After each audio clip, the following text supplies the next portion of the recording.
Welcome to special interview. నేను రమా మండవ. ఈరోజు మనతో పాటు ఒక స్పెషల్ గెస్ట్ ఉన్నారు. ఆవిడే మాజీ కేంద్ర మంత్రి అండ్ రాజమండ్రి ఎంపీ పురంధేశ్వరి గారు ఉన్నారు. ఆవిడతో మనం మాట్లాడే ప్రయత్నం చేద్దాం. అసలు ఆల్మోస్ట్ 7.5 కూటమి పాలన గురించి ఆవిడ ఏమంటా ఉన్నారు, అదేవిధంగా పురంధేశ్వరి త్వరలోనే కేంద్ర మంత్రి కాబోతున్నారని ప్రచారం జరుగుతోంది. ఆ విషయానికి సంబంధించి ఆమె ఏం చెప్తా ఉన్నారు, అసలు ఓవరాల్గా ప్రతిపక్ష నేతగా వైసీపీ యాక్టివిటీ ఏ యాంగిల్లో ఉంది, అసలు కూటమి ఏ యాంగిల్లో వైసీపీని చూస్తూ ఉంది, ఈ అంశాల మీద మనం ఆమెతో మాట్లాడే ప్రయత్నం చేద్దాం. మేడం నమస్తే. మేడం నమస్కారం అండి. మేడం ఫస్ట్ ఆఫ్ ఆల్ మీ ప్రస్థానాన్ని మేము సీనియర్ జర్నలిస్ట్గా చాలా దగ్గరగా చూసాము, పొలిటికల్ ప్రస్థానం. ఒకసారి ప్రజెంట్ మేడం ఆల్మోస్ట్ మీరు కూటమిలాగా ఫామ్ అయ్యి ఏర్పాటయ్యి ఆల్రెడీ ప్రభుత్వాన్ని పూర్తి చేసుకొని కూడా 1.5 ఇయర్గా వస్తుంది. మీరు ఎలా చూస్తారు, కూటమి పాలన ఎలా ఉందంటారు? మంచి సమన్వయంతో ముందుకు వెళ్తుందండి. చంద్రబాబు నాయుడు గారు కావచ్చు, లోకేష్ గారు కావచ్చు, ఎప్పటికప్పుడు పైన మోడీ గారితో, అమిత్ షా గారితో టచ్లో ఉంటాం. అదేవిధంగా ఇక్కడ స్థానికంగా మన రాష్ట్రంలో ఉన్నటువంటి నేతలు ఎప్పటికప్పుడు కలవడం, ఏమన్నా అంశాలు ఉన్నట్లయితే అందరం కలిసి ఒక వేదిక మీదకి రావడం, చర్చించుకోవడం, అన్ని విధాలా కూడా మంచి సంయమనంతో ముందుకు వెళ్తున్నటువంటి నేపథ్యం. అదేవిధంగా ఇవాళ రాష్ట్ర అభివృద్ధిని కూడా మీరు చూసినట్లయితే మేము ఎన్నికల్లో చెప్పాం, డబుల్ ఇంజిన్ సర్కార్ అనేది మన రాష్ట్రానికి ఇప్పుడున్నటువంటి పరిస్థితులు. ఎందుకంటే వైసీపీ పరిపాలన చివరికి వచ్చే సమయానికి రాష్ట్రం అప్పులో ఊబిలో కూరుకుపోయినటువంటి విషయం అందరికీ తెలిసిందే. కనుక బయట నుండి అప్పులు తీసుకొచ్చినా కూడా ఎటువంటి యాసెట్ క్రియేషన్ అనేది రాష్ట్రంలో జరగలేదు. అదేవిధంగా రోడ్ల పరిస్థితి కావచ్చు, మనకు ఉన్నటువంటి మౌలిక సదుపాయాల విషయానికి వచ్చేటప్పుడు కూడా అధ్వానమైనటువంటి పరిస్థితులు అన్నీ ఉన్నాయి. కనుక ఆ సందర్భంలో ఆ పరిస్థితుల్లో ఖచ్చితంగా కూటమి ప్రభుత్వం కనుక వచ్చినట్లయితే, అంటే అదేవిధంగా డబుల్ ఇంజిన్ సర్కార్ అని ఏదైతే అన్నామో అది కనుక అధికారంలోకి వచ్చినట్లయితే, డబుల్ ఇంజిన్ అంటే పైన ఎన్డీఏ, అదేవిధంగా రాష్ట్రంలో కూడా ఎన్డీఏ పరస్పరం సహకారం చేసుకుంటూ ముందుకు వెళ్తూ ఆంధ్రప్రదేశ్ని మనం అభివృద్ధి పదంలో నడిపించేటువంటి అవకాశం ఉంటుందని. కనుక ఈ 11-12 నెలల కాలంగా కనుక చూసినట్లయితే పెద్ద ఎత్తున ఇవాళ కేంద్ర ప్రభుత్వం అప్పుడు చేసింది, ఇప్పుడు చేసింది. 2014లో కూడా 19లో కూడా 19 నుండి 24 వరకు కూడా అన్ని విధాలా కూడా రాష్ట్రం నడిచింది. అంటే కేంద్ర ప్రభుత్వం ఇచ్చినటువంటి వనరులు ఏవైతే ఉన్నాయో దాన్ని ఆధారం చేసుకుని నడిపించడం జరిగింది. ఇప్పుడు కూడా పెద్ద ఎత్తున పోలవరానికి కావచ్చు, అమరావతికి కావచ్చు, అన్ని విధాలా కూడా ఇవాళ రాష్ట్రానికి కేంద్ర ప్రభుత్వం పెద్ద ఎత్తున తన సహకారాన్ని అందిస్తుంది. కనుక మంచి సమన్వయంతో మేము ముందుకు వెళ్తున్నటువంటి పరిస్థితి ప్రజలందరూ కూడా గమనిస్తున్నారు. యాక్చువల్గా ఎన్నికలకు ముందు మేడం, మొన్నటి ఎన్నికల ముందు అప్పుడున్న సిచ్యువేషన్లో ఆల్రెడీ జనసేన టీడీపీ పొత్తులు పెట్టుకోవడం కానీ, తర్వాత మీరు బీజేపీని 2 years ఆ పొత్తుల వైపు నడిపించడం కానీ, అప్పుడు పురంధేశ్వరి గారి రోల్ ఏంటి దానిలో? అంటే మేము ఎప్పటికప్పుడు కింద ఉన్నటువంటి కార్యకర్తలతోటి చర్చించేవాళ్ళం. అదేవిధంగా పైన ఉన్నటువంటి నాయకులు కూడా మా అభిప్రాయాలు తెలియజేస్తూ వారిని కూడా ఒకసారి వీటన్నిటిని కూడా పరిశీలించమని చెప్పి అభ్యర్థించేవాళ్ళం. కింద ఉన్నటువంటి కార్యకర్తలు డెఫినెట్గా భిన్నాభిప్రాయాలు ఉండేవి. కానీ పైన నాయకులతో ఎప్పటికప్పుడు చర్చించుకుంటూ ముందుకు వెళ్తున్నటువంటి సందర్భంలో ఆంధ్రప్రదేశ్కి కేంద్ర ప్రభుత్వం యొక్క సహకారం చాలా అవసరం. కనుక ఆ విషయాలు ఇక్కడ ఉన్నటువంటి నాయకులకి తెలియజేయడం, అదేవిధంగా మనం కనుక ఒక కూటమిగా ముందుకు వెళ్ళినట్లయితే ఏదైతే మనం ముందు అనుకున్నాము, ఆంధ్రప్రదేశ్ ఇబ్బందుల్లో ఉన్నటువంటి సందర్భంలో ఖచ్చితంగా కూటమి అధికారంలోకి వస్తే ఆంధ్ర రాష్ట్ర అభివృద్ధిని సాధించగలమనేటువంటి విషయాన్ని కింద కార్యకర్తలు కూడా తీసుకెళ్ళినటువంటి నేపథ్యం. కనుక ఆ సందర్భంలోనే మనకి ఈ పొత్తు ఏదైతే ఉందో మనకి చక్కగా ఏర్పడింది. దానిలో పవన్ కళ్యాణ్ గారు కూడా ఒక ముఖ్య భూమికని వారు కూడా పోషించారు. సో ఇప్పుడు మంచి సమన్వయంతో ముందుకు వెళ్తుంది. అలాగే మేడం, ప్రభుత్వ పరంగా మీరు అన్నట్టు పాజిటివ్ వైబ్సే ఉన్నాయి, అది no doubt in that. But పార్టీల పరంగా ఇంకా పార్టీల్లో నేతలను చేర్చుకునే విషయంలో కానీ అక్కడక్కడ కొన్ని విమర్శలు ఎందుకు వస్తూ ఉన్నాయి అంటారు? ఆ కోఆర్డినేషన్ డెఫినెట్ కోఆర్డినేషన్ లేకుండా అయితే లేదమ్మా. ఖచ్చితంగా నిర్ణయం తీసుకున్నది మనం పోచింగ్ అని ఏదైతే అంటామో అది జరగకూడదు అనేది ముందు ఒక నిర్ధారణకి వచ్చినటువంటి. ఈవెన్ టికెట్లు అప్పుడు కూడా జరగలే లేదు. సో బట్ ఇంకా మిగిలింది ఒక పార్టీ లేదా చిన్న పార్టీలు ఉంటాయి. వారు ఎవరన్నా కనుక మా పార్టీలోకి రావాలి అని చెప్పి భావించినట్టయితే మేము ముందు నుండి చెప్పేటువంటి విషయం, మా పార్టీ సిద్ధాంతానికి కట్టుబడి మా పార్టీలో ఉన్న క్రమశిక్షణకి అనుగుణంగా పని చేయాలి నిర్ధారణ చేసుకుని నిర్ణయానికి వచ్చినటువంటి వారు ఎవరైనా సరే మా పార్టీలోకి రావచ్చు అని చెప్పి మేము ఆది నుండి కూడా చెప్తున్నటువంటి విషయం. ఎవరన్నా పార్టీలోకి చేరుతున్నారు అని అంటే ఒక పార్టీకి ఏమైనా అభ్యంతరం ఉన్నది అని కనుక భావించినట్లయితే వారు వెంటనే మా నాయకత్వంతో మాట్లాడుతున్నారు. అదే విషయాన్ని మేము పైన కూడా మేము చర్చించి ఆ తర్వాత వాళ్ళని మేము చేర్చుకోవటం జరుగుతూ ఉన్నది. ఏదైనా సరే ఏ రాజకీయ పార్టీ అనేది డెఫినెట్గా మేము బలపడాలి అని చెప్పి చూస్తుంది. దట్ ఈస్ ఇండివిజువల్గా ఎదగాలి అని చెప్పి చూడటం అనేది అది సర్వసాధారణమైనటువంటి విషయం. ప్రతి రాజకీయ పార్టీ కూడా అదే ఆకాంక్షిస్తుంది. అదే ఆకాంక్షతోటి మేము కూడా ముందుకు వెళ్తున్నటువంటి పరిస్థితి. మేడం, పర్టికులర్లీ ఎలక్షన్ ముందంటే అదొక ఛాలెంజ్ మీకు, ఎందుకంటే మీరు అధ్యక్షురాలు పదవి తీసుకున్నారు. సో ఎలా ఆ ఛాలెంజ్ ఫేస్ చేయగలిగారు మీరు? ప్రధానంగా అభ్యర్థుల యొక్క నిర్ణయంలో మనం 3 పార్టీలు కూడా కలిసి చర్చించుకోవటం అన్నది మాకు ముందుగా మేము ఎక్కడెక్కడ బలంగా ఉన్నాము, మేము ఎక్కడెక్కడ పోటీ చేయగలము, మా బలం ఎక్కడుంది అనేటువంటి విషయాన్ని ముందు పార్టీల్లో మేము చర్చించుకుని ఆ నిర్ధారణకు వచ్చిన తర్వాత ఆ విషయాలన్నీ కూడా పైన మేము చెప్పడం జరిగింది. పైన మా పార్టీ నాయకత్వం ఏదైతే ఢిల్లీలో ఉన్నారో వారు కూడా ఒక ఇంటెలిజెన్స్ రిపోర్ట్ లాగా వారు కూడా తీసుకోవటం జరిగింది. మేము చెప్పినటువంటి విషయాలు, మేము ఎక్కడైతే బలంగా ఉన్నామో మేము వారికి తెలియజేసినటువంటి అంశం, వీటన్నిటి మీద కూడా వాళ్ళు కూడా ఒక ఎంక్వైరీ అని కాదు బట్ ఒక సమీక్ష వారు కూడా చేసుకోవటం జరిగింది. ఆ తర్వాత ఎక్కడైతే మేము కావాలనుకుంటున్నామో ఆ సీట్లన్నీ కూడా మేము 3 పార్టీల యొక్క సమన్వయ మీటింగ్ ఏదైతే ఉందో, మాకు ఢిల్లీ నుండి 2 వచ్చారు అబ్జర్వర్స్గా, వాళ్ళు వెళ్ళి ఈ విషయాలన్నీ కూడా తీసుకెళ్ళి వాళ్ళతో మాట్లాడటం, ఆ తర్వాత ఒక నిర్ధారణకి రావటం. అదేవిధంగా ఎన్నిక జరుగుతున్నటువంటి సందర్భంలో ఎక్కడైనా సరే మా అభ్యర్థులు కనుక ఎక్కడైనా ఇబ్బంది పడుతున్నారు లేదా మరింత మిగిలిన 2 పార్టీల నుండి సహకారం అవసరం అంటే కోఆపరేషన్ అవసరం అని చెప్పి భావించినప్పుడు వెంటనే నాకు తెలియజేసేవారు. నేను కూడా వెంటనే చంద్రబాబు గారితో, పవన్ కళ్యాణ్ గారితో మేము మాట్లాడేవాళ్ళం. అదేవిధంగా ఎన్నిక జరుగుతున్నటువంటి సందర్భంలో కూడా మధ్యలో 2 రోజులకు ఒకసారి 3 రోజులకు ఒకసారి ఎక్కడున్నా సరే మేము సమన్వయ మీటింగ్లు పెట్టుకునేవాళ్ళం. కనుక ఆ విధంగా అదేవిధంగా జిల్లాల్లో కూడా సమన్వయ కమిటీలు వేసుకోవడం, కార్యకర్తలందరినీ కూడా వారికి ఆ యొక్క ఇన్స్పిరేషన్ ఇచ్చి వారందరినీ కూడా ముందుకు తీసుకెళ్ళటం, ఇదన్నీ కూడా కార్యకర్తలు కూడా చాలా అద్భుతంగా 3 పార్టీలకి సంబంధించినటువంటి వారు చాలా అద్భుతంగా కోఆపరేట్ చేశారు. అప్పుడు మీరు పార్టీ ప్రెసిడెంట్గా ఉండడం వల్ల కావచ్చు, లేకుంటే ఆ రోజు లిక్కర్ స్కామ్ లాంటి వాటి విషయంలో కంప్లైంట్ చేయడం, మీరే ఫస్ట్ కంప్లైంట్ చేశారు యాక్చువల్గా దాని మీద. సో అప్పుడు మీరు సాఫ్ట్ టార్గెట్ అయ్యారు మేడం చాలా వైఎస్ఆర్సీపీకి. ఇది సాధారణంగా జరిగేటువంటి విషయమేనమ్మా. ఇది దెర్ ఇస్ నథింగ్ ఏదో కొత్తగా జరుగుతున్నది అని చెప్పి మనం ఏం కంగారు పడవలసినటువంటి అవసరం లేదు. ఎప్పుడైతే ఒక అంశాన్ని లేవనెత్తుతూ దాంట్లో ఉన్నటువంటి లోటుపాట్లను మనం ఎప్పుడైతే తెర మీదకి తీసుకుని వస్తామో ఆబ్వియస్లీ ఆ ఇష్యూకి సంబంధించినటువంటి వారు ఎవరైతే తప్పు చేస్తున్నారు అని భావించి మనం ముందుకు తీసుకొస్తాం వాళ్ళు టార్గెట్ చేయడం అనేది సర్వసాధారణం. కాకపోతే హిట్టింగ్ బిలో ద బెల్ట్ అనేది మనం వైఎస్ఆర్సీపీ ప్రభుత్వం హయాంలోనే మనం చూడటం జరిగింది. అది it has it a very bad లో.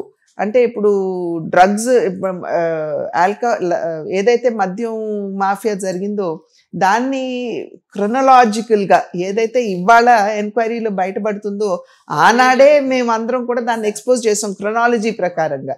కనుక అది ఎక్స్పోజ్ చేసినప్పుడు వెంటనే నన్ను డ్రగ్స్తో ముడిపెట్టడం అసలు ఇది ఊహించలేదు. అండ్ మేము అసలు ఎట్లా చేస్తామని అనుకుంటారు అనేది కూడా నాకైతే అర్థం కానటువంటి విషయం. అదేవిధంగా మా సిస్టర్ది క్యారెక్టర్ అసాసినేషన్ చేయటం కావచ్చు, లేకపోతే చంద్రబాబు నాయుడు గారి మీద కేసులు పెట్టి వారిని బనాయించి వారిని జైలుకి పంపించడం కావచ్చు. సో ఒక రకమైనటువంటి విండిక్టివ్నెస్ అంటే కక్షపూరితమైనటువంటి వాతావరణం మనం చూడటమే కాదు అనుభవించాం కూడా మనం. అబ్సల్యూట్లీ. సో ఇవన్నీ కూడా నేను ఇందాక అన్నట్టుగా it has hit a new లో ఇన్ పాలిటిక్స్. వైఎస్ఆర్సీపీ ప్రభుత్వ హయాంలో అనేది మనం అందరం కూడా గమనించాలి. అయితే ఎక్కడా కూడా మనం తప్పు చేయనప్పుడు దేనికి కూడా వెరవలసినటువంటి అవసరం లేదు. విలువలతో పెరిగినటువంటి వారు, అందులోనూ మేమనే కాదు ఏ మహిళనైనా సరే ఆ రకంగా వ్యక్తిగతంగా వారిని టార్గెట్ చేసి అందులోనూ అసలు పాలిటిక్స్ లేనటువంటి ఒక మహిళని, తను ఎప్పుడు పాలిటిక్స్లోకి అంతకుముందు కూడా తను రాలేదు, తన బిజినెస్ ఏదో తను చూసుకుంటా ఉండేది, తను కావచ్చు బ్రహ్మణి కావచ్చు. ఆ నేపథ్యంలో ఆవిడ పేరుని బయటకు లాగి ఈ రకంగా వ్యక్తిగతంగా అటాక్ చేసి క్యారెక్టర్ అసాసినేషన్ అంటే చరిత్ర హననం అనేదైతే అంటామో ఆ స్థాయి వరకు తీసుకువెళ్ళడం అనేది ఇది సభ్య సమాజం స్వాగతించినటువంటి విషయం. అది చేసే ముందు మన ఇంట్లో కూడా ఆడవారు ఉన్నారు అనేటువంటి ఒక స్ఫురణ ఖచ్చితంగా అందరికీ ఉండవలసినటువంటి అవసరం ఉన్నది. కానీ అది కూడా మరిచి వారు ఈ రకంగా వ్యవహరించడం అనేది సభ్య సమాజం ఖచ్చితంగా స్వాగతించారు. నేను ఇందాక అన్నట్లుగా వైఎస్ఆర్సీపీ ప్రభుత్వం దిగిపోయే సమయానికి మనకున్నటువంటి ఆర్థిక ఇబ్బందులు అందరికీ తెలిసినటువంటి విషయమే. ఎక్కడైనా సరే, ఎక్కడ అప్పు పుట్టినా సరే దాన్ని తీసుకొచ్చేసి పోనీ ఇందాక అన్నట్లుగా యాసెట్ క్రియేషన్ జరిగిందా? సాధారణంగా ఒక అప్పు తెచ్చామంటే రాష్ట్రానికి సంబంధించి మనం ఒక యాసెట్ క్రియేషన్ అనేది చేయాలి. కానీ ఎక్కడా కూడా యాసెట్ క్రియేషన్ లేదు. జరిగిందల్లా ఆ పార్టీకి చెందినటువంటి నాయకులు యాసెట్స్ పెరిగాయేమో కానీ రాష్ట్రానికి సంబంధించి ఎటువంటి యాసెట్ క్రియేషన్ కూడా జరిగింది అని చెప్పి మనం నమ్మటానికి లేదు. అండ్ ఆ పరిస్థితిలో ఈ కూటమి అనేది అధికారంలోకి రావడం జరిగింది. కనుక ఉన్నటువంటి ఇబ్బందికర పరిస్థితిని అధిగమిస్తూ కేంద్రం ఇచ్చేటువంటి సహకారాన్ని అందిపుచ్చుకుంటూ ఇవాళ నెమ్మదిగా పాలన్నీ గాడిలోకి పెట్టే ప్రయత్నం జరుగుతుంది. అదేవిధంగా రాష్ట్రాన్ని కూడా అభివృద్ధి పదంలో నడిపించుకుంటూ ముందుకు వెళ్ళేటువంటి ప్రయత్నం కూడా ఇవాళ జరుగుతుందని చెప్పి మనందరికీ తెలుసు. ఇందాక చెప్పాను, మౌలిక సదుపాయాలు ఏవైతే ఉంటాయో రోడ్ల విషయం ఎంత అధ్వానంగా ఉన్నదో మనందరం కూడా అనుభవించినటువంటి నేపథ్యం. కనుక కూటమి ప్రభుత్వం రాగానే ఏదైతే వనరులు వారికి లభించాయో వెంటనే వాటిని రోడ్ల మరమ్మతుకి వినియోగించడం. ఎందుకంటే ప్రజలకి ఈ దాని యొక్క వెరీ ఎసెన్షియల్ కాబట్టి, ప్రజలకనే కాదు రైతులకు కావచ్చు, ఎవరికైనా కావచ్చు, ఇట్స్ వెరీ ఇంపార్టెంట్ కాబట్టి. సో ఆ రకంగా నెమ్మదిగా ఇప్పుడు గాడిలో పెట్టుకుంటూ వస్తున్నటువంటి పరిస్థితి మన రాష్ట్రం. కానీ 5 ఏళ్ల కంటే ఇప్పుడు ఎక్కువగా దాడి జరుగుతోంది కదా. అప్పుడు 5 ఏళ్ల కంటే ఇప్పుడు ప్రతిపక్షంలో ఉన్న వాళ్ళ కూటమి మీద ఎక్కువ దాడి జరుగుతోంది. మా మీద అంటారు, కూటమి మీద అంటారు. డెఫినెట్గా జరుగుతుందండి. వాళ్ళు ఇప్పుడు మనం చూస్తున్నాం కదా, ఏది తీసినా మేం చేయలేదు వాళ్ళే చేశారంటారు. ఇప్పుడు ప్రైవేట్ కాలేజెస్ వచ్చింది. ప్రైవేట్ కాలేజెస్లో మనం చూస్తున్నాము వారు ఏ రకంగా 17 కాలేజీలు స్టార్ట్ చేశారు. 3 కాలేజీలు కేంద్ర ప్రభుత్వం తన సహకారాన్ని అందించింది. మిగతా కాలేజీ ఒకేసారి 17 జిల్లాల్లో ప్రారంభించడం అంటే వాటికి కావాల్సినటువంటి వనరులు ఏమిటి, లేదా వాటికి కావాల్సినటువంటి ఉపాధ్యాయ సిబ్బంది ఎక్కడి నుండి వస్తుంది, ఇవన్నీ కూడా ఆలోచించకుండా మేము చేసాము అని ప్రగల్భాలు పలకడానికి అక్కడ పునాదులు వేసేసి ఆ తర్వాత వాటిని పట్టించుకోకుండా ఉంటే ఇవాళ ఒక తీరుగా, ఎందుకంటే మనకున్నటువంటి వనరుల్ని దృష్టిలో పెట్టుకుంటూ వీటిని ఏ విధంగా ముందుకు తీసుకువెళ్ళాలి అనేటువంటి ఆలోచనతో, అది కూడా 30 సంవత్సరాల వరకు మేము పీపీపీ ఇస్తాం, ఆ తర్వాత ప్రభుత్వమే తీసుకుంటుందని చెప్పి నిన్న మొన్న కూడా చంద్రబాబు గారు అసెంబ్లీలో చెప్పడం జరిగింది.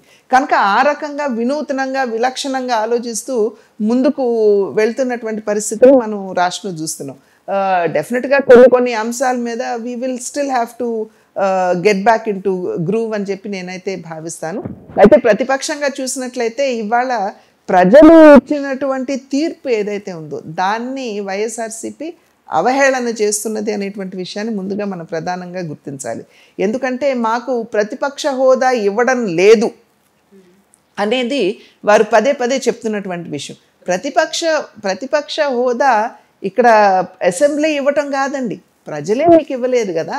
ముందు అది మనం గమనించవలసినటువంటి అంశం. 10% వస్తేనే మీకు సీట్స్ వస్తేనే మీకు ప్రతిపక్ష హోదా వచ్చేటువంటి పరిస్థితి. కానీ మీకు వచ్చింది 11 సీట్లే. అదొకటి. 2, అసలు ఓటు వేసి జగన్మోహన్ రెడ్డి గారిని గెలిపించారు ప్రజలు.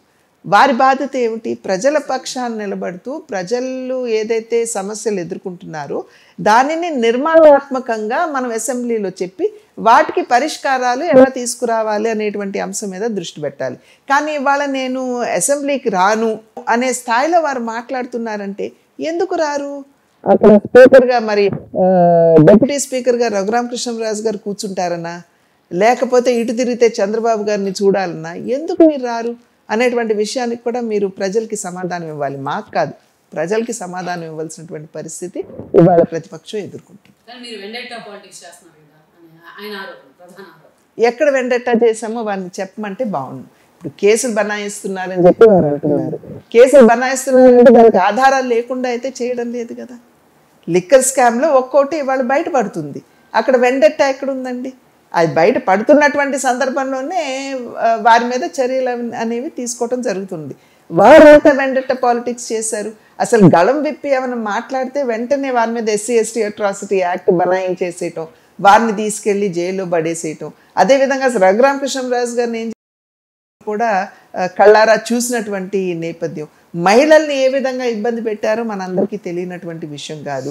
చంద్రబాబు నాయుడు ఒక ర్యాలీను ఏదైనా మీటింగ్ పెట్టుకోవాలంటే GO1 తీసుకొచ్చేసి ఎక్కడ కూడా జరగకూడదు అని చెప్పేటువంటి పరిస్థితి. మరి ఎక్కడ జరుగుతుంది? మీరు చేసిందే కదా. అట్లాగని చెప్పి ఇక్కడ ఆధారాలు లేకుండా అయితే చేయడం లేదు కదా, అది తేడా. కానీ మీరు 5 ఏళ్లలో బీజేపీ జగన్మోహన్ రెడ్డిని ప్యాంపర్ చేసిందని కదా అప్పట్లో చర్చ జరిగింది. డెఫినెట్లీ ఆ పార్టీ ఈ పార్టీ అంటుందండి, ఈ పార్టీ ఆ పార్టీ అని ఉంటుంది. ప్రధానిగా నరేంద్ర మోడీ గారు ఉన్నారు. ఎన్డీఏ కూటమికి నాయకత్వం వహిస్తూ బీజేపీ అధికారంలో సెంట్రల్లో ఉంది. రాష్ట్రాలకి ఏ అవసరం వచ్చినా కూడా ముఖ్యమంత్రి అనేటువంటి వ్యక్తి ప్రధానితో చర్చించడం అనేది సర్వసాధారణం. వెళ్తారు, చర్చిస్తారు. అండ్ డెఫినెట్గా వారికి నిబంధనలకు అనుగుణంగా వారికి సహాయం అందించేటువంటి అవకాశం ఉంటే కేంద్రం రాష్ట్రాలకు అందిస్తుంది. ఎందుకంటే ఇవాళ భారతదేశం 11వ ఆర్థిక స్థానం నుండి 4వ స్థానానికి వచ్చింది. రేపు 3వ స్థానానికి తీసుకువెళ్ళాలనేది అందరి యొక్క ఆలోచన. ఆ రకంగా మనం వికసిత్ భారత్ 2047 2047వ సంవత్సరానికి మనం సాధించాలి అని కనుక భావించినట్లయితే రాష్ట్రాలన్నీ కూడా కలిసి రావాలి కదా. అందరూ కలిసి వచ్చి రాష్ట్రాలన్నీ సవ్యంగా అభివృద్ధి పదంలో నడిస్తేనే ఆ వికసిత్ భారత్ అనేటువంటి కళ మనకి సాకారం అవుతుంది. అంటే వికసిత్ భారత్ని సాధించాలంటే వికసిత్ రాష్ట్రాలు అవసరం. కనుక రాష్ట్రాలకి ఆ విధంగా తన సహకారాన్ని అందించింది. కానీ ఒకరిని ప్యాంపర్ చేయటం అనేది అనుకున్నట్లయితే మరి అది ఐ థింక్ విషయాగానికి దూరంగా ఉంటుందని అనుకుంటాను నేను. కానీ మేడం ఈ రోజును చూసినట్లయితే ఒక భాష మీరు ఏదైతే 5 ఏళ్ల పాటు ఆ భాష మీద ఒక అసెంబ్లీ వేదికగా కావచ్చు, చట్టసభల వేదికగా కావచ్చు, మనం ఎప్పుడు చూడండి గత 20 ఏళ్లలో అలాంటి భాష ఒకటి మళ్ళీ అదే రిపీట్ అవుతూ వస్తుంది కదా. దీని మీద ఎక్కడ ఒక కంట్రోల్ అనేది లేకుండా పోయింది అనేది అది వ్యక్తిగతంగా మనం అందరం కూడా ఒక స్వీయ నియంత్రణ అంటారు చూడండి అమ్మ, అది కూడా మనకు ఉండాలి. వారు చేశారు కాబట్టి మనం కూడా అదే స్థాయిలో చేయాలి అనేటువంటి ఆలోచన అనేది అది సరైనటువంటి పద్ధతి కాదు. డెఫినెట్గా మనం ప్రజాప్రతినిధులంగా ఒక ఎగ్జాంపుల్ సెట్ చేయవలసినటువంటి బాధ్యత ఖచ్చితంగా మన అందరి మీద ఉన్నది. కనుక అందరూ కూడా ఆ విషయాన్ని దృష్టిలో పెట్టుకోవాలని చెప్పి నా అభ్యర్థన. ఇవాళ ఒకటి మేడం, సీఎం స్థానంలో ఉన్న ఒక వ్యక్తిని పట్టుకొని ఒక సుదీర్ఘ రాజకీయ చరిత్ర ఉన్న వ్యక్తిని బావిలో దూకాలి, బావిలో దూకి చచ్చిపోవాలి, కాలర్ పట్టుకొని నిలదీయాలి, ఇది ఏ టైప్ ఆఫ్ లాంగ్వేజ్ అనుకోవాలి? ప్రభుత్వం ఎందుకు బేర్ చేస్తూ ఉంటుంది ఇలాంటి కామెంట్స్? బేల్ చేయటం అని కాదమ్మా. ఎవరికాళ్ళు ఏమంటారు, మాకు వాక్ స్వాతంత్రం ఉన్నది అని అంటారు. మీరు మా వాక్ స్వాతంత్రాన్ని హరిస్తున్నారు అని అంటారు. కానీ అదే నేను అంటున్నానమ్మా, మాట్లాడే వాళ్ళు వాక్ స్వాతంత్రంతో పాటు బాధ్యత కూడా ఉంటుంది, రెస్పాన్సిబిలిటీ కూడా ఉంటుంది అనేటువంటి విషయాన్ని వారు గమనించాలి. ఒక వయసు అయినటువంటి వ్యక్తి అని మాత్రమే కాకుండా ఒక రాష్ట్ర ముఖ్యమంత్రి, మీరు అక్కడ వ్యక్తిగత శత్రుత్వం ఉన్నా లేకపోతే వారి మీద కోపం ఉన్నా మీరు చంద్రబాబు నాయుడు గారిని మీరు అంటం వేరు. కానీ రాష్ట్ర ముఖ్యమంత్రి ఇదొక ఇట్స్ అ కాన్స్టిట్యూషనల్ పోస్ట్. మీరు అక్కడ వ్యక్తిని కాదు, మీరు ఆ పోస్ట్ని మీరు అవమానపరుస్తున్నారు. కనుక అది మరిచి మీరు ఈ రకమైనటువంటి భాషను వాడుతూ వ్యక్తిగత దూషణలకి దిగటం అనేది ఇది ప్రజా జీవితంలో సరైనటువంటి పద్ధతి కాదు. అలాగే మేడం, ఈరోజు ప్రభుత్వ పరంగా చూస్తే లోకేష్ గారి ఇన్ఫ్లుయెన్స్ ఎక్కువైంది.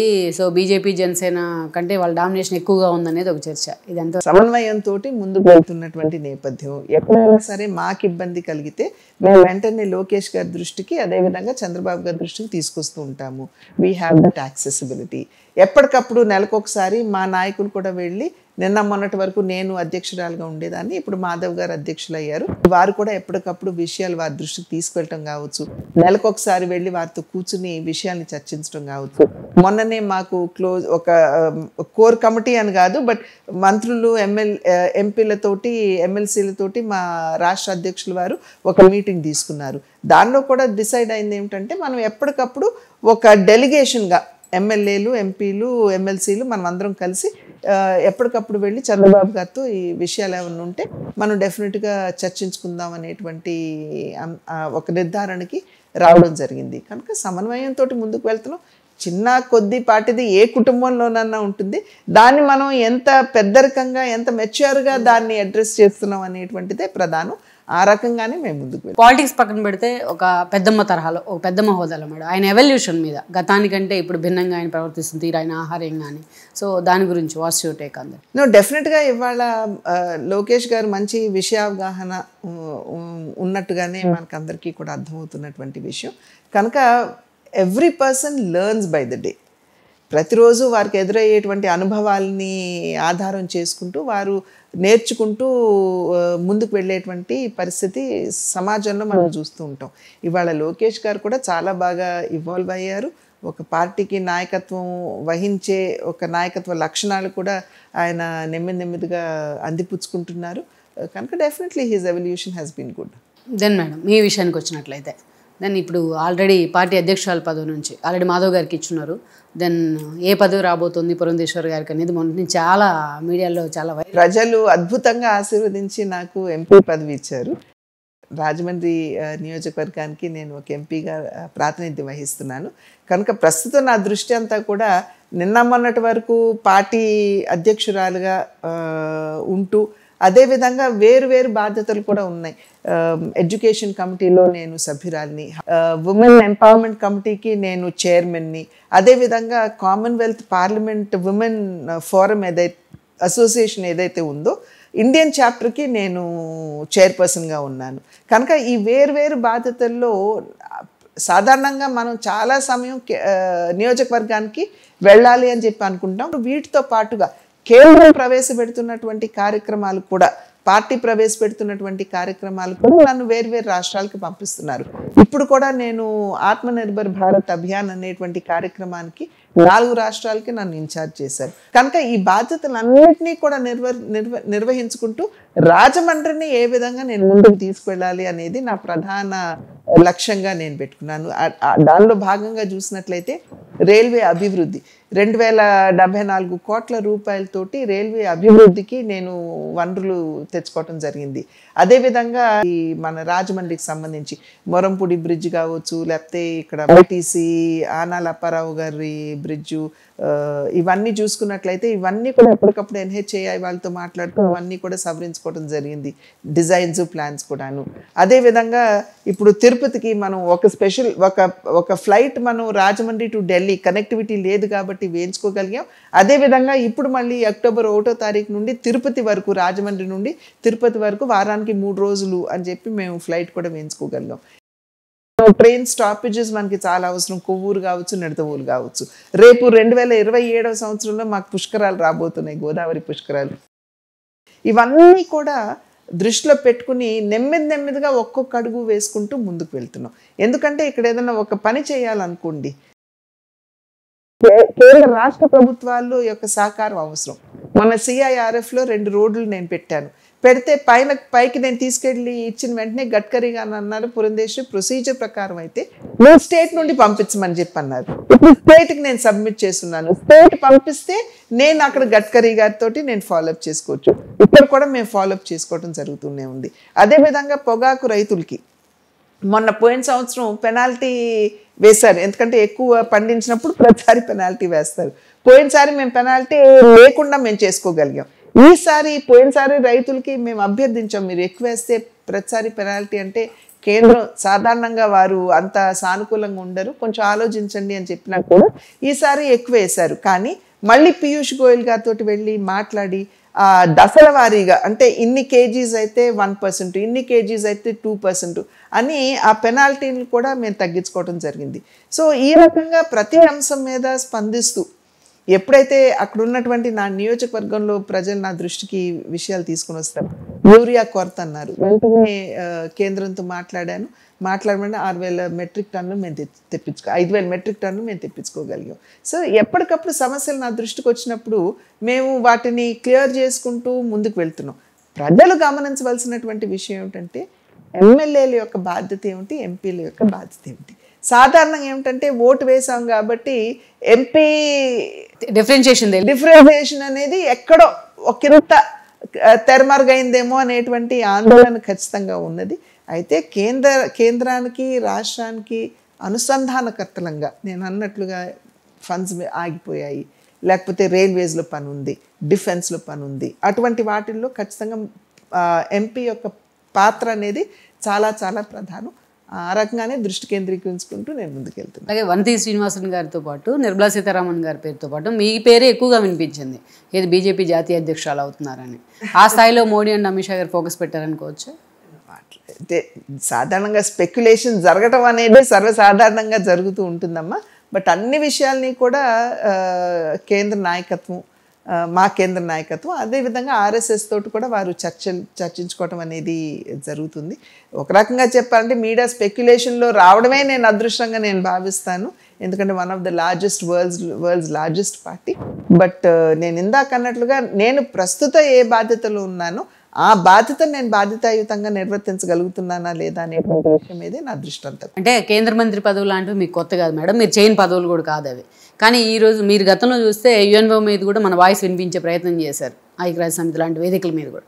సో అలాంటిది ఈరోజు మళ్ళీ కేంద్ర మంత్రిగా అవకాశం అంటే ఇంకా ఇట్స్ బీన్ వైరల్ కదా, మీరు దాన్ని ఎలా చూస్తారా? నో, లైక్ ఐ సెడ్, ఇప్పుడు నా బాధ్యత ఏమిటి, ఇప్పుడు ప్రస్తుతం నేను ఏ బాధ్యతలో ఉన్నాను, దాన్ని నేను రెస్పాన్సిబుల్గా నిర్వర్తించగలుగుతున్నానా లేదా అనేటువంటి విషయమే.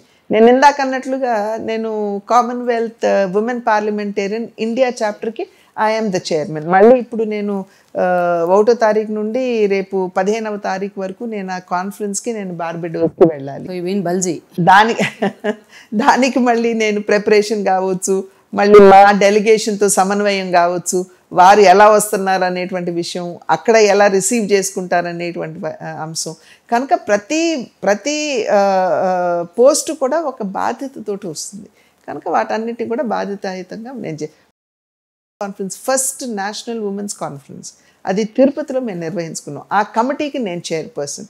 కనుక దానిలో కూడా కింద గ్రౌండ్ లెవెల్ నుండి అసలు బ్యాక్ డ్రాప్ ఎలా ఉండాలి, ఎంతమంది ఎంపీస్ వస్తున్నారు, చాలా షార్ట్ నోటీస్లో మేము ఒక రకంగా చెప్పాలంటే నా మేరకు మేము ఖచ్చితంగా విజయవంతంగా నిర్వహించామని మేము భావిస్తున్నాం. స్పీకర్ గారు కూడా చాలా అప్రిషియేట్ చేశారు, లోక్సభ స్పీకర్ గారు ఓం బిర్లా గారు. కనుక బాధ్యతలని మనం దాని మీద ఫోకస్ చేసుకుంటూ ముందుకు వెళ్ళటమే. ఏదైనా సరే దైవానుగ్రహం. నేను అనుకోలేదు కదా, అసలు ప్రజా జీవితంలోకి వస్తానని అనుకోలేదు, కాంగ్రెస్లో నేను మంత్రి అవుతానని అనుకోలేదు, 8 సంవత్సరాలు మంత్రిగా ఉంటాను అని అనుకోలేదు. ఇదంతా దైవానుగ్రహం. కానీ ఆల్మోస్ట్ మేడం మీరు 3 ప్రాంతాలని కవర్ చేశారు కదా, 3 ప్రాంతాలని కవర్ చేశారు, మ్యాక్సిమం 3 పార్టీలతో ఆ స్థాయిలో కోఆర్డినేషన్. దెన్ మోడీ గారితో అండ్ అమిత్ షా గారితో ఎలా ఉంటుంది మీ కోఆర్డినేషన్? నో, డెఫినెట్గానండి. ఎప్పటికప్పుడు రాష్ట్రంలో ఉన్నటువంటి విషయాలు ఏవైతే ఉన్నాయో ఎప్పటికప్పుడు పైన తీసుకువెళ్ళటం అనేది మా బాధ్యత. డైరెక్ట్గా మోడీ గారికో డైరెక్ట్గా అమిత్ షా గారికో కాదు, మాకు ఒక జాతీయ అధ్యక్షులు ఉంటారు, వారికి రాష్ట్రంలో ఉన్నటువంటి విషయాలన్నీ కూడా వారికి తెలియజేస్తాం. అదేవిధంగా ఏదైనా పాలసీకి సంబంధించి లేకపోతే చట్టానికి సంబంధించినటువంటి విధి విధానాలు ఉన్నాయనుకోండి, వాటిల్లో ప్రజలు ఎదుర్కొంటారు సమస్య అంటే దాన్ని ఖచ్చితంగా సంబంధిత మంత్రితో పాటుగా ప్రధాని గారి దృష్టికి కూడా మేము తీసుకువెళ్తూ ఉంటాము. కనుక అక్కడ వారు కూడా బేరీజ్ వేసుకుంటూ ఉంటారు. మనం ఏ విషయాలు అయితే తీసుకువెళ్ళామో అవి నిజంగా ఇబ్బందికరంగా కింద ఉన్నది అని అనుకుంటే వాటిని సవరించుకునేటువంటి పరిస్థితి ఖచ్చితంగా మనం చూస్తున్నాం. ఉదాహరణకి నేను చెప్తున్నాను, ఐటీ ఉంది, ఇన్కమ్ ట్యాక్స్. వాళ్ళు ఇంతకుముందు 7 సంవత్సరాలకి సంబంధించినటువంటి ఐటీ బుక్స్ తెరిచేవారు, కానీ నేనే తీసుకెళ్ళాను, నిర్మలా సీతారామన్ గారి దృష్టికి తీసుకెళ్ళి. ఎందుకంటే అది నా గొప్పతనం అని కాదు, కింద ఉన్నటువంటి సిఐఐ లాంటి వాళ్ళు, కాన్ఫెడరేషన్ ఆఫ్ ఇండియన్ ఇండస్ట్రీస్ వారందరూ నా దృష్టికి ఈ విషయాన్ని తీసుకొచ్చారు. 7 సంవత్సరాలంటే మేము ఆ బుక్స్ అన్నీ కూడా మేము ఎక్కడ పెట్టుకునేది, దానికంటే మీరు తగ్గిస్తే బాగుండు అని చెప్పి అంటే మేము వెంటనే ఒక డెలిగేషన్గా తీసుకుని వెళ్ళి నిర్మలా సీతారామన్ గారి దృష్టికి ఈ విషయం తీసుకొచ్చాం. వెంటనే ఆవిడ 7 సంవత్సరాల నుండి దాన్ని 3 సంవత్సరాలకు కుదించడం జరిగింది. సో అదేవిధంగా నేను ఇందాక చెప్పాను పెనాల్టీ, టొబాకో గ్రోవర్స్, వెంటనే పీయూష్ గోయల్ గారికి ఒక డెలిగేషన్ని తీసుకెళ్ళాను. డెలిగేషన్ తీసుకున్నప్పుడు మేము వివరించాము, వెంటనే ఆయన అర్థం చేసుకున్నారు, పెనాల్టీ తీసేశారు. కనుక సంబంధిత మంత్రుల దగ్గరికి అదేవిధంగా మోడీ గారి దగ్గరికి విషయాలు ఎప్పటికప్పుడు తీసుకువెళ్ళటం అనేది మా బాధ్యత, మేము అదే విధంగా చేస్తాం. అలాగే మేడం, ప్రజెంట్ రాష్ట్రంలో ఒక ట్రెండ్ అవుతున్న అంశం ఏంటంటే లిక్కర్ స్కామ్. ఎన్నో అరెస్టులు జరిగాయి, పొలిటికల్ అరెస్టులు దాకా చాలా జరిగాయి. కానీ ఈరోజు ఈ కేసు విషయంలో ఫస్ట్ ఇనిషియేట్ చేసింది మీరే. సో ఆల్రెడీ ఈడీ కూడా ఎంటర్ అయింది ఈ కేసులోని. సో జగన్మోహన్ రెడ్డి అరెస్ట్ అనే ప్రచారం, బీజేపీ అరెస్ట్ చేస్తుందనే ఇంకో ప్రచారం, అసలు ఏం జరగబోతుంది? బీజేపీ అరెస్ట్ ఎందుకు చేయిస్తుంది? అన్లెస్ ఆధారాలు ఉంటే కానీ మనం వీఆర్ నాట్ ఎక్స్ట్రా పీపుల్ కాదు కదా, ఆర్ పార్టీ కాదు. ప్రభుత్వం అండ్ దానికి విధానాలు ఉన్నాయి. చట్టపరంగానే ఇప్పుడు ఈ కేసులన్నీ కూడా ముందుకు వెళ్తున్నటువంటి పరిస్థితి మనం చూస్తున్నాం. జగన్మోహన్ రెడ్డి గారిని అరెస్ట్ చేయాలి అనేటువంటి ఆలోచన అంటే ఎంతసేపు అండి స్టేట్ గవర్నమెంట్కి ఆధారాలు లేకుండా అరెస్ట్ చేయడానికి ఆనాడు చంద్రబాబు నాయుడు గారిని మీరు చేయలేదు. So it is not that, but ఆధారాల్ని బేస్ చేసుకునే law will take its own course. ఇక్కడ ఎవరు ప్రమేయం ఉండదు కనుక it will go as per the law. అలాగే మేడం, మీ వెంకటేశ్వర గారి విషయానికి వచ్చినట్లయితే ఎందుకు రాజకీయ సన్యాసం చేస్తున్నాను అంత కీలక ప్రకటన చేయాలి? అట్లా అని కాదండి, ఒక రకంగా చూసుకున్నట్లయితే ఒక ఎలక్షన్ కంటెస్ట్ చేయాలంటే ఎంత భారంగా ఉందో అందరికీ తెలియనటువంటి విషయం కాదు. ఇవాళ చాలా పెద్ద ఎత్తున వెచ్చిస్తే కానీ మనం ప్రజా జీవితంలో నిలబడలేనటువంటి పరిస్థితిని మనం చూస్తున్నాం. ఎలక్షన్ కమిషన్ దీని మీద ఖచ్చితంగా దృష్టి కేంద్రీకరించాలి. ఎప్పటికప్పుడు చేస్తున్నారు. టిఎన్ శేషన్ గారి సమయం నుండి కూడా చేసుకుంటూనే వస్తున్నారు. కానీ ఇంకా కొంచెం గట్టిగా దీని మీద దృష్టి ఫోకస్ చేస్తూ ఏ విధంగా ముందుకు వెళ్ళాలని, బహుశా జమిలీ ఎన్నికలు అనేవి వస్తే ఏమన్నా తగ్గుతుందేమో అనేటువంటి ఒక ఆశ కూడా చాలా మందిలో లేకపోలేదు.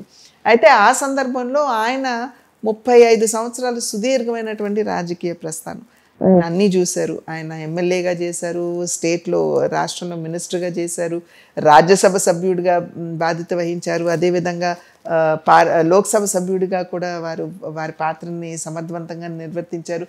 కనుక అన్ని బాధ్యతలు చేసిన తర్వాత చూశారు the highs in of public life and the lows of public life కూడా వారు చూశారు. అన్నీ చూస్తున్నటువంటి సందర్భంలో ఇప్పుడు ఇందాక అన్నట్లుగా ప్రజా జీవితంలో అయ్యేటువంటి ఖర్చు ఇవన్నీ కూడా బేరీస్ వేసుకుని నేను విత్డ్రా అవుతానని చెప్పి వారి నిర్ణయానికి రావడం జరిగింది.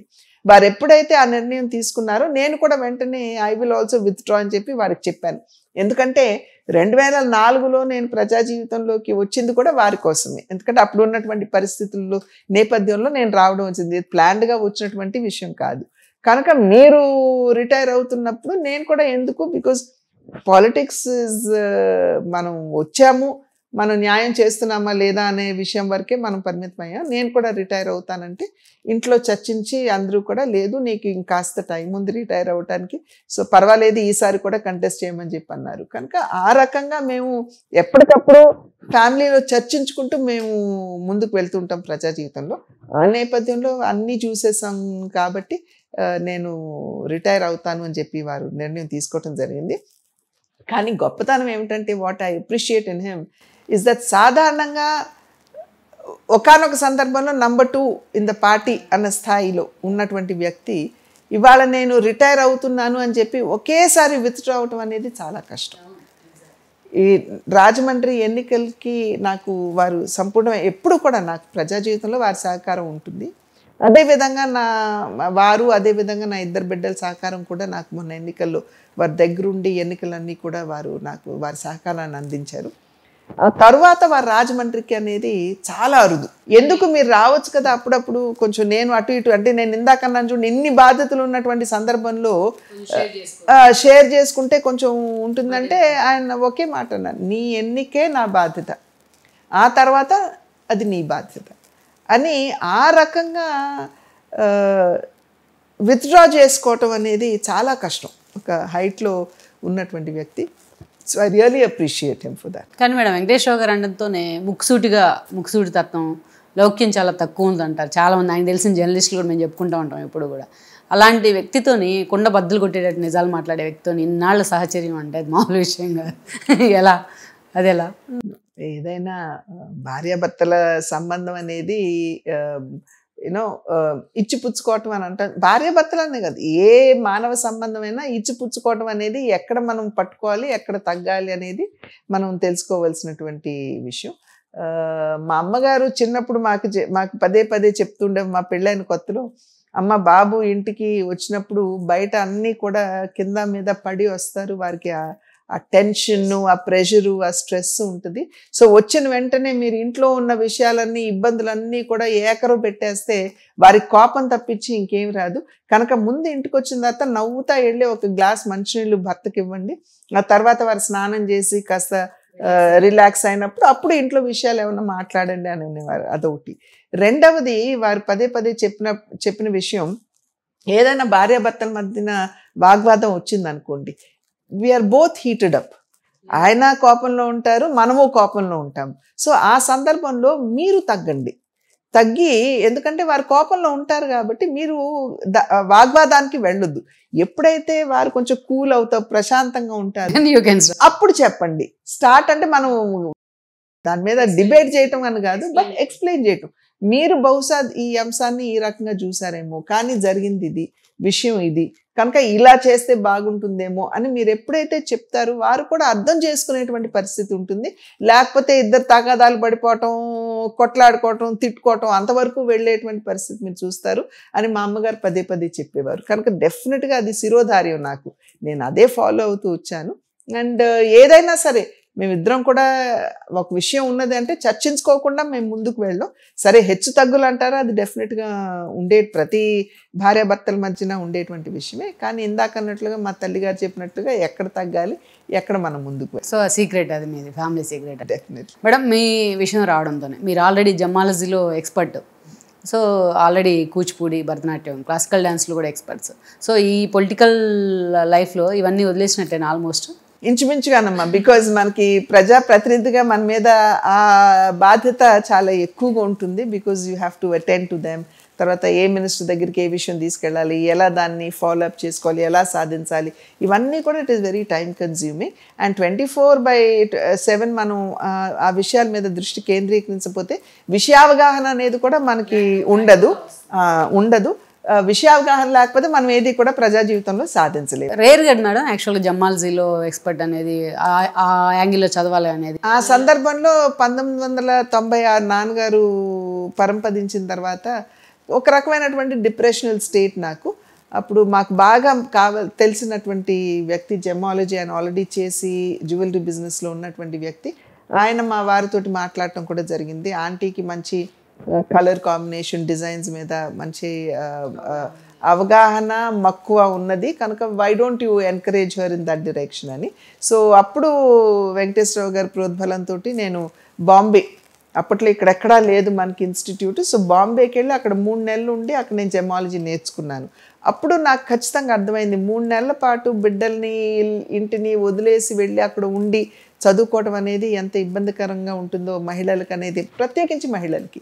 అది గుర్తించిన తర్వాత నేను తిరిగి వచ్చిన తర్వాత జమాలజీ ఎవరైతే నేను ఇందాకన్నానో ఆ వ్యక్తి, ఇంకొక పెద్ద మనిషి ఉన్నారు ఇక్కడ బాగా, అంటే ఇంచుమించుగా నవాబు, నిజాం వాళ్ళ కుటుంబాలతో సంబంధం ఉన్నటువంటి వ్యక్తి, ఆయన, నేను, ఇంకొక మహిళ, మేమందరం కలిసి ఒక ఇన్స్టిట్యూట్ని ఇక్కడ ప్రారంభించాం.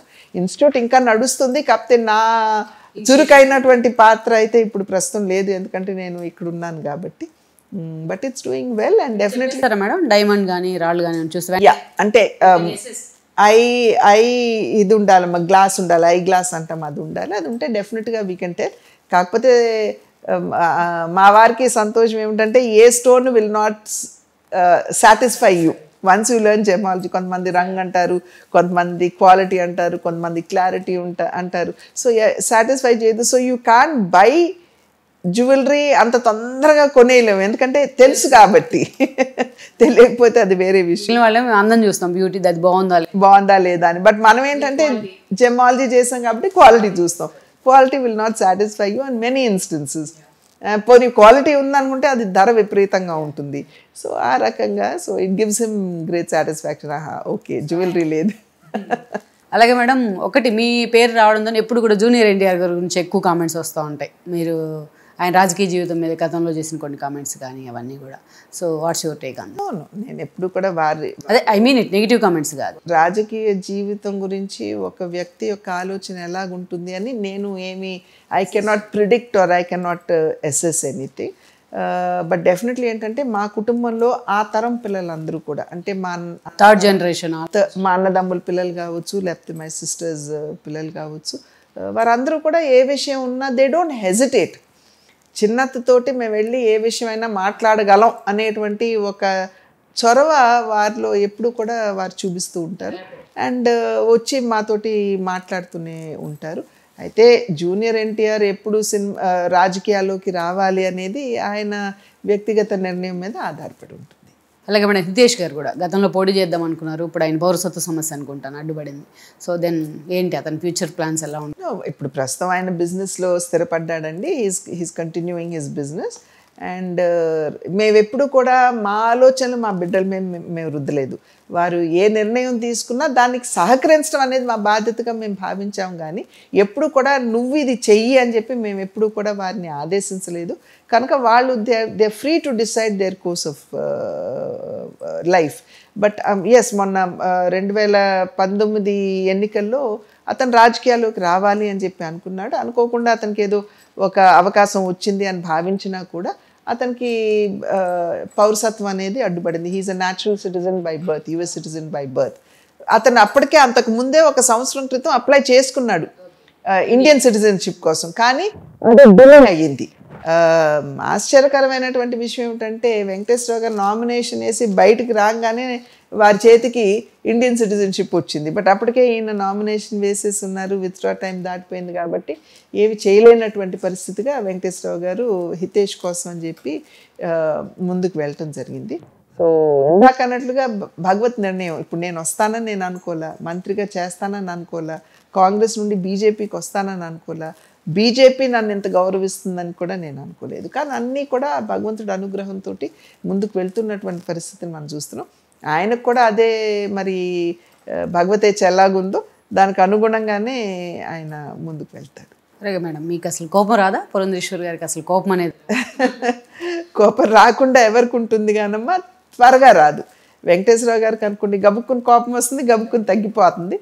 కానీ నాకు కోపం చాలా అరుదుగా వస్తుంది. వస్తే కనుక 2-3 రోజులు కొంచెం నన్ను ఇబ్బంది పెడుతుంది చుట్టూ. అంటే ఇబ్బంది పడటం అంటే నాకు కోపం వస్తే విత్డ్రా అయిపోతాను, ఇంకా మాట్లాడను, సైలెంట్ అయిపోతాను. సో ఇంట్లో వాళ్ళకి కూడా తెలుసు అనమాట, ఓకే అమ్మకు కోపం వచ్చిందని పిల్లలకి, లేకపోతే తనకు కోపం వచ్చిందని చెప్పి వెంకటేశ్వరరావు గారికి. సో ఆ 2-3 రోజులు నన్ను అట్లా వదిలేస్తారనమాట. ఆ తర్వాత దానంతట అదే తగ్గిపోతుంది. అలాగే మేడం, మీరు లాస్ట్ ఆల్మోస్ట్ 20 years నుంచి కదా, 25 years ఆల్మోస్ట్ పాలిటిక్స్లో ఎక్కడ ఇప్పుడు దాకా ఒక్క పరుష పదజాలం కూడా మీ నోట్లోంచి రాదు. ఆ బ్యాలెన్స్ ఎలా ఉంటుంది? కోపం వచ్చినప్పుడు గ్రహించుకోవడం చాలా కష్టం. అది ఈవెన్ ఇంట్లోనే కదా, బయట కూడా కోపం.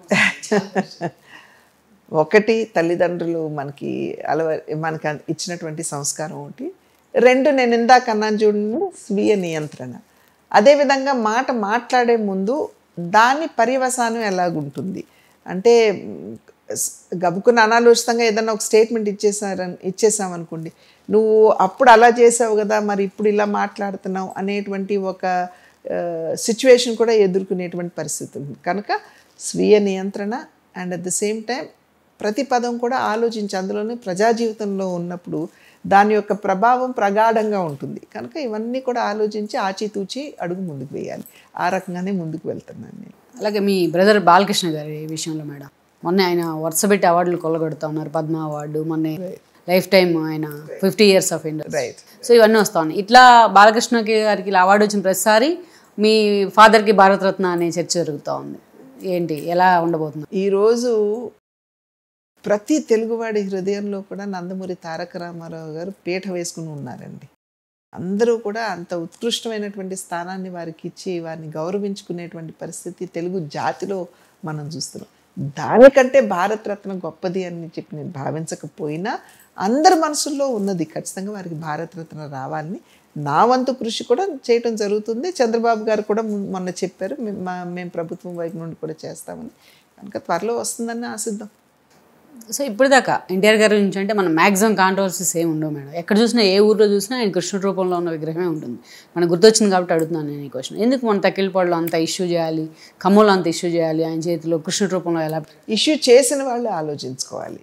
ఇవాళ యాదవులు కృష్ణాష్టమి రోజున ఉట్టి కొట్టాలంటే కృష్ణుడు ఫోటో కృష్ణుడు బొమ్మ అక్కడ ఉండాలి, కానీ వారు తారక రామారావు గారు పెట్టుకుంటారు. ఎందుకంటే ప్రజలందరూ కూడా రాముడన్నా కృష్ణుడన్నా వాళ్ళు కళ్ళు మూసుకుంటే ఆయనే కనపడతారు కాబట్టి. అది భగవంతుడిని అవమానించడం కాదండి, భగవంతుడిని ఆ ఆకారంలో చూస్తున్నారు కాబట్టి, అంతకుమించి ఏమీ లేదు. బట్ అది ఎవరైతే ఒబ్జెక్షన్ లేవనెత్తుతున్నారో వారు జవాబు ఇవ్వాల్సిన రీజన్లెస్ ఫర్ మీ. సో మేడం, ఇప్పుడున్న పరిస్థితుల్లో కూటమి పరిపాలనకు మీరు ఎన్ని మార్కులు వేస్తారు? ఇందాకన్నాను చూడండి, గాడిలో పెట్టే ప్రయత్నం, ఉన్నటువంటి ఆర్థిక పరిస్థితి, రాష్ట్రం ఉన్నటువంటి పరిస్థితి, వీటన్నిటిని కూడా మనం బేరీజ్ వేసుకోవాలి. గాడిలో పెట్టేటువంటి ప్రయత్నం ఏ మేరకు జరుగుతుందనేది కూడా మనం అంచనా వేసుకోవాలి. అండ్ దీంతో పాటుగా కొన్ని అంశాల్లో మనం ఇంకొంచెం మెరుగ్గా ముందుకు వెళ్ళొచ్చేమో అనేటువంటి ఆలోచన కూడా ఖచ్చితంగా ఉన్నటువంటి నేపథ్యం. మనం అన్నీ చూసుకుంటే probably on a scale of, ఎంత స్కేల్లో మీరు అంటారు? 1.5 year అనుకోండి. 1 to 10 అంటారా? 1 to 5 అంటారా? 1 to 10 అనుకుంటే కనుక I would give it about 5 to 6. అలాగే పురంధేశ్వరి గారు అండంతోనే కేంద్ర మంత్రిగా చేశారు, ఇప్పుడు ఎంపీగా ఉన్నారు, వివిధ రకాల పదవులు. కానీ వీటన్నిటికంటే మీరు ఇష్టపడేది ఎన్టీఆర్ బిడ్డగా ఉండడాన్ని ఇష్టపడతారా, లేకపోతే కేంద్ర మంత్రిగా అప్పుడు ఎంజాయ్ చేశారా? దేన్ని ఇష్టపడతారు మేడం? ప్రతి బాధ్యతలో కూడా ఒక తృప్తి.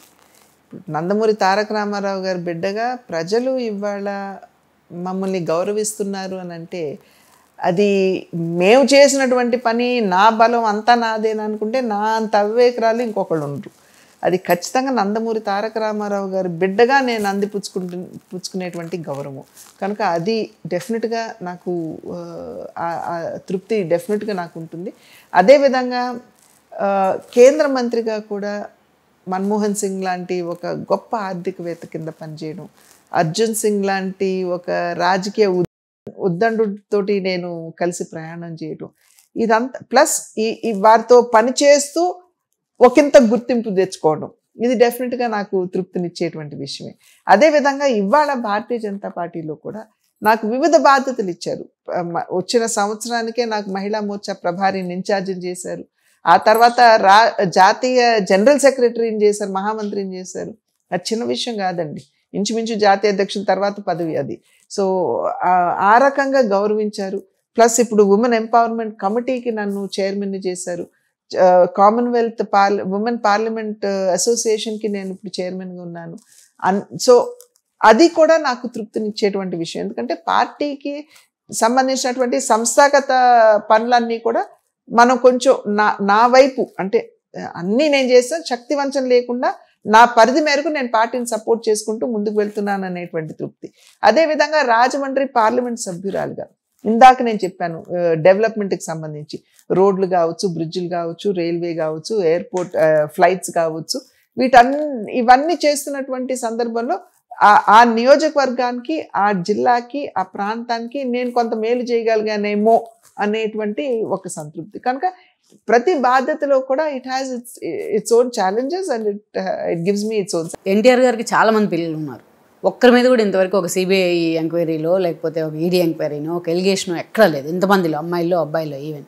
కానీ వేరే ఇవాళ పాలిటిక్స్లో చూస్తుంటే మీరు వైఎస్ఆర్ వారసులు కావచ్చు, కేసీఆర్ వారసులు కావచ్చు, ఇలాంటి వాళ్ళకి ఏం మెసేజ్ ఇవ్వాలనే ప్రయత్నం కదా ఇలాంటి కేసులో ఇన్వాల్వ్ అవ్వడం ద్వారా. అక్కడ ఇక్కడికి తేడా ఏంటంటే మీరు డెఫినెట్లీ ఏంటంటే మనం ఒకటి ప్రజా జీవితంలో ఉన్న తర్వాత ప్రజా సేవకి అంకితం అవ్వాలి అనేటువంటి భావన ఖచ్చితంగా మన అందరిలో కూడా ఉండాలండి.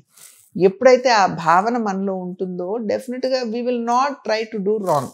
ఉన్నటువంటి పరిధిలో మనం ప్రజలకి న్యాయం చేసుకుంటూ ముందుకు వెళ్ళాలి అనేటువంటి ఆలోచన ఖచ్చితంగా ఉండాలి. దీనితో పాటుగా నేను ఏమంటానంటే ఇందాకన్నట్లుగా ఎన్నికల్లో అయ్యేటువంటి ఖర్చు, ఇప్పుడు అది ఒక పెద్ద భారంగా ఇవాళ భావించేటువంటి పరిస్థితి మాత్రమే కాకుండా కింద కూడా మనకి మంచి నాయకత్వ లక్షణాలు ఉన్నటువంటి వారు, విషయావగాహన ఉన్నటువంటి వారు ఉన్నారు. కానీ వారు ఎందుకు రాలేకపోతున్నారు? Because of the expenditure in elections.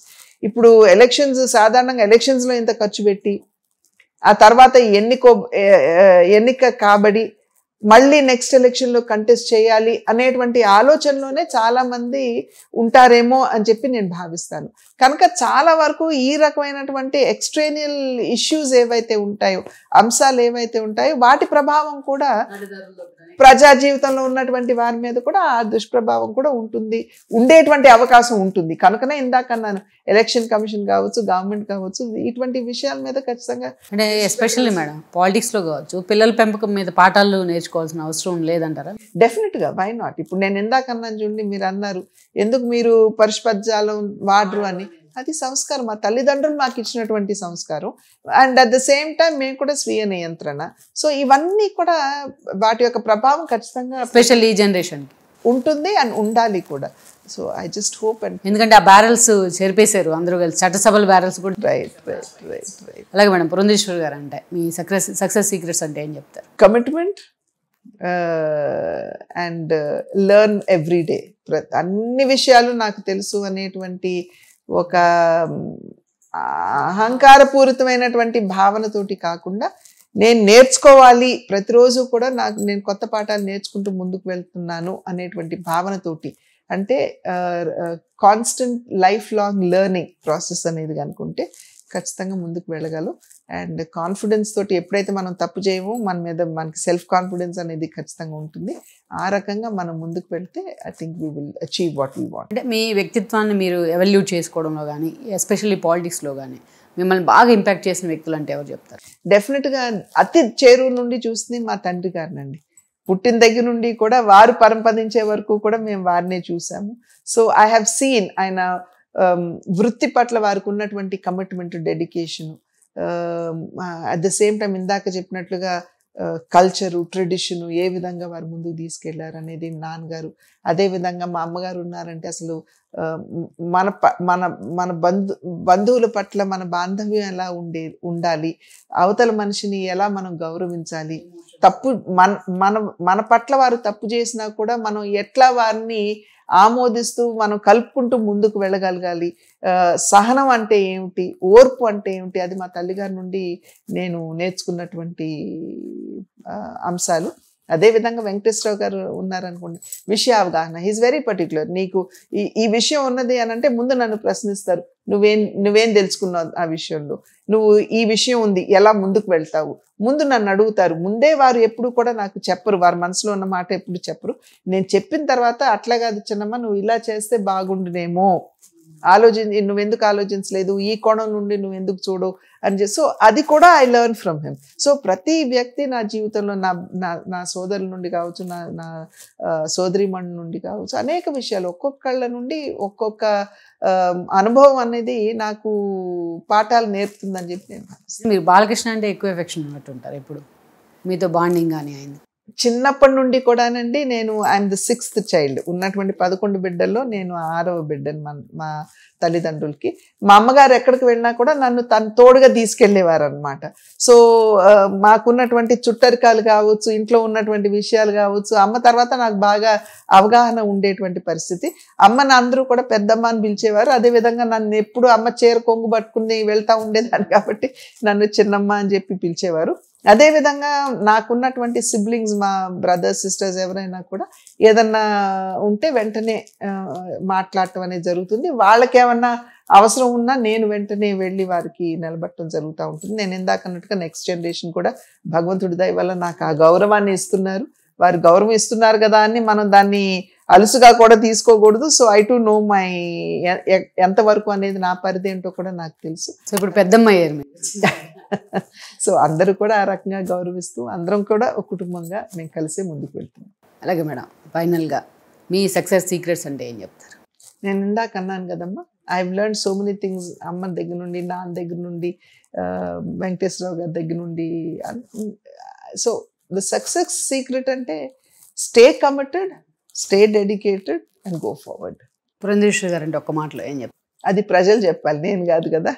ప్రజలు కావచ్చు, లేదా నా చుట్టూ ఉన్నటువంటి నా కుటుంబ సభ్యులు కావచ్చు, వారు ఇవ్వాల్సినటువంటి వివరణ అది. I cannot assess my self. Right madam, thank you very much. Thank you. So చూసారు కదా, ఇది పురంధేశ్వరి గారి ఇంటర్వ్యూ. మరో ఇంటర్వ్యూతో మళ్ళీ కలుద్దాం. Stay tuned with R24. This is Rama signing off. ఈ వీడియో మీకు నచ్చినట్లయితే please share, like and subscribe R24 Telugu.